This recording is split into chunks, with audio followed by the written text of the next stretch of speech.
This channel does not promote any violent, harmful, or illegal activities. All content provided by this channel is meant for an educational purpose only.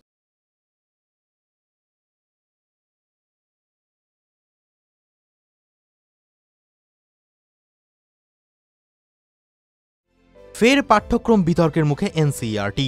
তাদের নতুন পরিচ্ছেদ সংযোজনকে কেন্দ্র করে চলেছে রাজনীতি। অভিযোগ উঠেছে দেশভাগের নেপথ্যে কংগ্রেসকেই দায়ী করেছে তারা। এই নতুন মডিউলে দেশভাগ সংক্রান্ত একটি পরিচ্ছেদে বলা হয়েছে এটি কোনো একজন ব্যক্তির মস্তিষ্ক প্রসূত বিষয় নয়। জিন্না দেশভাগ করতে চেয়েছিলেন, কংগ্রেস তাতে রাজি হয়েছিল। অবশেষে লর্ড মাউন্টব্যাটেন এই দেশভাগকে বাস্তবায়ন করেন। পাশাপাশি এই দেশভাগই কাশ্মীরকে যাবতীয় নিরাপত্তার ঝুঁকির মধ্যে ফেলে দিয়েছিল বলেই দাবি করা হয় ওই পরিচ্ছেদে।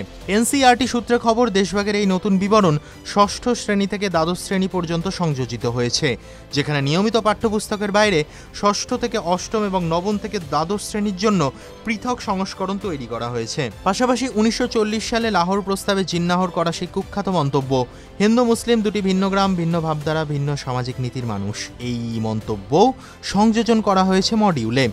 এই নতুন পরিচ্ছেদ সংক্রান্ত খবর সংবাদ মাধ্যমে উঠে আসতেই ক্ষেপে ওঠে কংগ্রেস।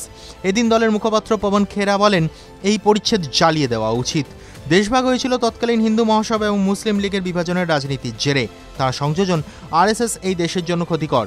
1938 সালে হিন্দু মহাসভা দেশভাগের দাবি তোলে।